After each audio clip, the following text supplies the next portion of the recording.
বাংলাদেশে সকলের মধ্যে চাই যে একটি সুষ্ঠু নির্বাচন হোক, কিন্তু আমরা এখানে বলে থাকি যে পার্লামেন্ট যেমন চলবে সেখানে এই প্রোক্লেমেশনের ভিত্তি করে একটি কনস্টিটিউট অ্যাসেম্বলি করা প্রয়োজন, যে কনস্টিটিউট অ্যাসেম্বলির মধ্য দিয়ে একটি গণপরিষদ নির্বাচনও হওয়া প্রয়োজন। যে এই গণপরিষদ নির্বাচনের মধ্য দিয়ে জনগণের ভাষা একসাথে হলো গণপরিষদে লিখিত হবে এবং জনগণের সকলের একটি অধিকারের জায়গা থেকে আইন তৈরি হবে। পার্লামেন্টারি ইলেকশন এবং গণপরিষদ একসাথে হতে পারে, এটা কোনটা কন্ট্রাডিক্টরি না।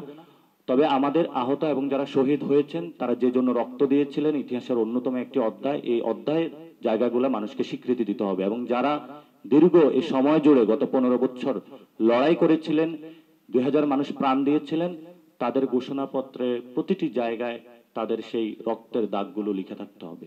আমরা মনে করি গণ অভ্যুত্থানটা যে হয়েছিল এটা বৈষম্য বিরোধী ছাত্র আন্দোলনের নেতৃত্ব হয়েছিল, কিন্তু সবাই অংশগ্রহণ করেছিল।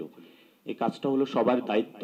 সেই জায়গা থেকে সবাই এই জাতির সংকটময় মুহূর্তে তাদের দায়িত্বগুলো পালন করবে। যারা আমাদের সিনিয়র রাজনীতিবিদ রয়েছেন, তারা দীর্ঘ সময় ধরে রাজনীতি করছেন এবং গত 15 বছরে যে জনগণ বাংলাদেশের জন্য লড়াই করছে, অসংখ্যবার গুম হয়েছে, খুন হয়েছে, তাদের দিকে তাকিয়ে হলো এই সংকটকালীন মুহূর্তে মানুষগুলা রক্তের দিকে তাকিয়ে হলো নিজেদের থেকে উদ্যোগ গ্রহণ করা উচিত।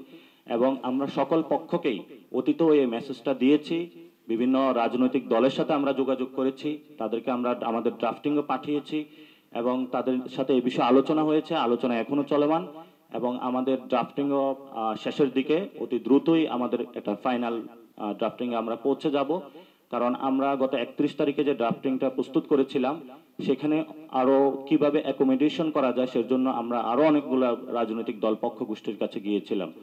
সো আমরা আশা করি আমাদের ড্রাফটিংটা খুবই ইনক্লুসিভ হবে এবং গণ অভ্যুত্থানের যে আকাঙ্ক্ষা ছিল শ্রমিক মজুর যারা একদম অকাতরে জীবন বিলিয়ে দিয়েছিল, সেই মানুষগুলোর প্রত্যেকটি রক্তের ফোঁটার দাম সেই জুলাই প্রোক্লেমেশনে থাকবে ইনশাআল্লাহ। প্রশ্নের উত্তর দিয়েছিলাম, আমাদের 24-এর যে গণ অভ্যুত্থান এটি নতুন স্বাধীনতার লড়াই ছিল, কিন্তু স্বাধীনতা যুদ্ধ ছিল না।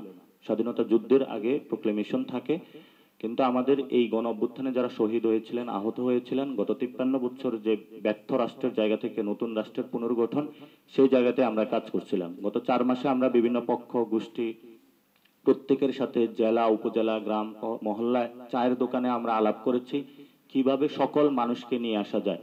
কারণ আপনারা যাত্রাবাড়িতে দেখতে পারবেন যে শহীদদের একটি ফলক লাগানো হয়েছে, সেখানে অসংখ্য রিক্সা শ্রমিক রয়েছে, সেখানে হলো সবজি বিক্রেতা রয়েছে।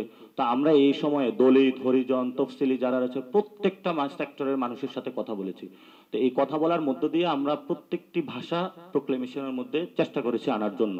আমরা এর মধ্যে আশা করেছিলাম সরকার থেকে উদ্যোগ গ্রহণ করবে, কিন্তু সরকার থেকে যখন উদ্যোগ গ্রহণ করা হয় নাই এবং যে 24-এর মধ্য দিয়ে একটি গণ অভ্যুত্থান হয়েছিল, সেই 24 যখন শেষ হচ্ছিল তখন আমরা এই 24-এর মধ্যেই সরকারকে উদ্যোগ গ্রহণের আহ্বান জানাই এবং আমরা জনগণকে ঐক্যবদ্ধভাবে ডাক দিই, বাংলাদেশের এই মুহূর্তে প্রয়োজন একটি ঘোষণাপত্র।